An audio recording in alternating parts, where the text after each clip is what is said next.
Okay, according to the Premier from yesterday's speech, the Premier said there is definitely tough times coming. To put it in plain language, there will be a lot of changes in Alberta. Things are going to be tough. There's going to be deficit. And to counter this deficit, the Premier is proposing 3 things. First one is to limit overall spending. So definitely there will be cuts. If you want me to guess, I'm going to be guessing that some people will lose jobs in the government. Some funding will be cut. There will be cuts and more cuts. Income testing for social programs, whatever that means. Control immigration levels, which I think is the one that is going to come in the referendum.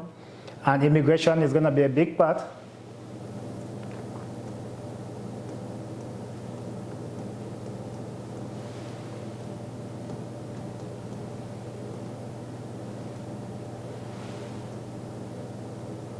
Okay, so the Premier is focusing on limiting funding or limiting spending such that there's more money to save in the Heritage Fund.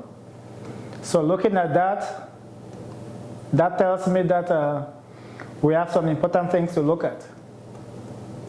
The screen is behaving funny today. Okay. So the long-term strategy is for the Premier, according to what the Premier is saying, is to save as much as $250 billion by 2050 in the Heritage Fund. And that's one of the strategies from the Premier.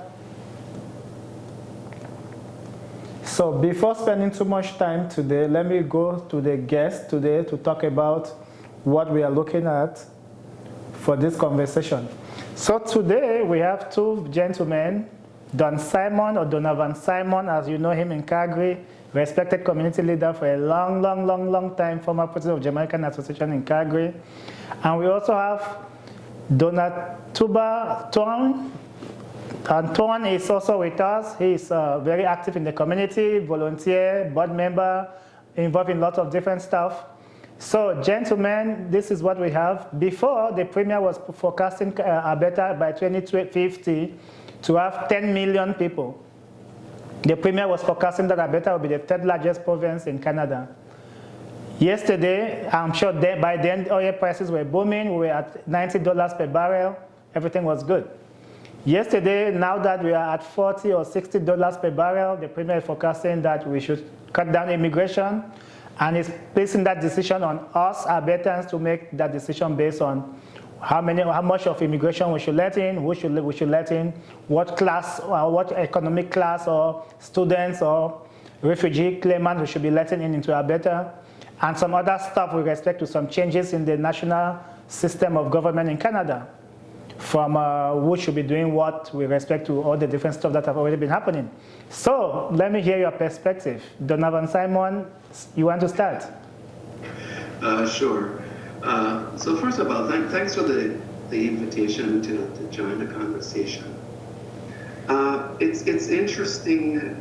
I think many of the pronouncements or announcements that were made by the Premier, because I think mixing it are a range of different messages.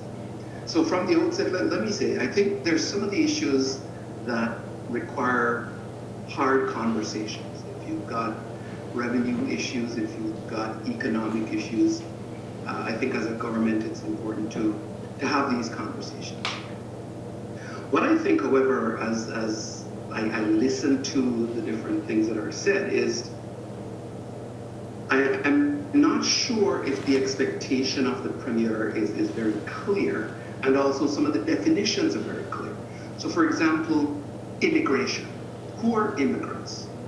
And it might be useful for us as a community to get some clarity on what that means, because there's a ton of interprovincial immigration. People move across Canada all the time and have been doing it for years. In fact, Alberta has constantly invited people to this province.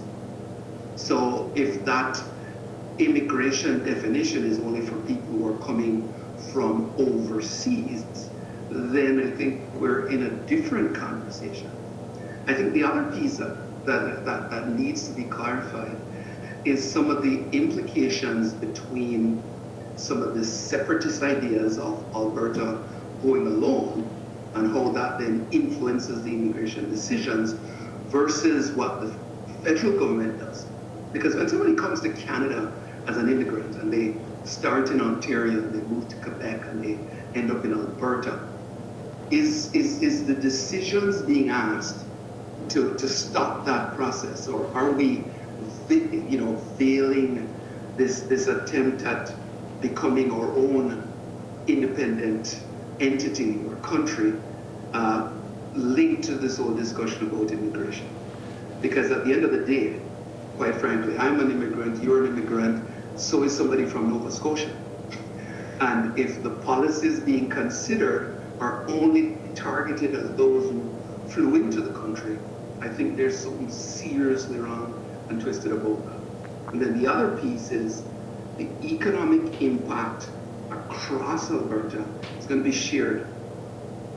Everybody, so whether you were born in Alberta, came here from Montreal, or came here from Nigeria or Jamaica, I think the economic circumstances caused by the reduction in the price of oil or the impact of geopolitics is shared by all. I think there's some clarity that's needed, and maybe that clarity will be achieved in the referendum in October. So let me pause there. Okay, thank you for that. When you have two dons, you cannot ask for any better reactions than this. So, the Nuba Tone.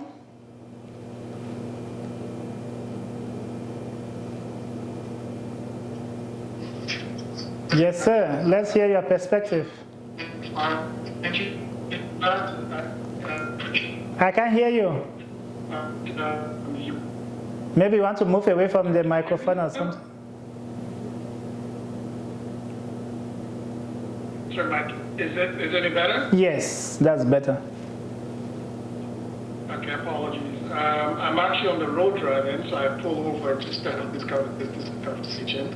But thank you for having us in here on the show. Like Donovan has already pointed out, I think the one thing that I do appreciate now is the fact that these conversations will not have this conversation in much safer environment. And you go to, I think, like he pointed out, there are some definitions that is required, and I think that Albertans would appreciate. But the fact that we are able to have this conversation, have this debate, in which she alluded to, right, that she looked forward to this debate, and I think that's the beginning point. And so I welcome that as well from one community perspective. I had the opportunity to join or to attend a few of the Alberta Next panel discussions that was had on it, and I think the issues of immigration did come up quite a lot, and so I think as Albertans, I think we shouldn't be shocked for this announcement, but I am hopeful that at least we can have these conversations within our community. So, but for now, I'll also pause at that. So my question to the two of you is, are immigrants responsible for the deficit and the challenges we are facing with healthcare, education, social programs? As the Premier is saying, especially the Premier also said the immigrants and low oil prices are responsible for the deficit. Is that true? I'll take that on to start. The economic circumstances are not caused by any one group of individuals. So that's the first piece. And this is not the first time Alberta, in fact Canada, in fact the world, is going through an economic cycle. In fact, just a ruling by the US Supreme Court today could be looked at as something that will influence the economic circumstances around the world. So I don't think there's one group of individuals in a province or in a country that should then be highlighted as creating this material impact on the economic circumstances. I mean, quite frankly, I think we could all look at government and say, you guys are a big pile of wasters, you waste a lot of money on different things. But I think as we look at the circumstance, the question is more, what's the right solution that should be applied when you're going through economic hardship? And in that way, then we can determine how do we spread that solution so that the impact, in fact, does not then have a greater effect on one group, especially the more vulnerable group. I would beg to suggest that, again, depending on what the definition of immigrant is, that the likely economic impact is greater on that group, and therefore, if you're going to put measures in that then affect that group even more, I'm like, why would that be? The other thing quickly, as we think about this, is if the thinking is that the education, the health services, the social services are impacted more, I would want to see a little bit more of the numbers where that's concerned, because the fact that you're an immigrant doesn't necessarily mean you're using all these services internally. I'm an immigrant, I use healthcare. So how we define immigrants, I think, is really, really important when we're creating this causal relationship. Some of the reasons why maybe our healthcare costs are the way they are is because we have universal healthcare. We don't do enough preventative health. I hate to think that the migration of people into Alberta, and back to my point, whether they're coming from Nova Scotia, Quebec, or Ghana, are the ones that are causing class sizes of 45 to 1. So I think there's a little bit more analysis required before we get to this causal conclusion, and therefore lead to taking a certain action to solve that. You know, I throw one question out to say, how do you define an Albertan?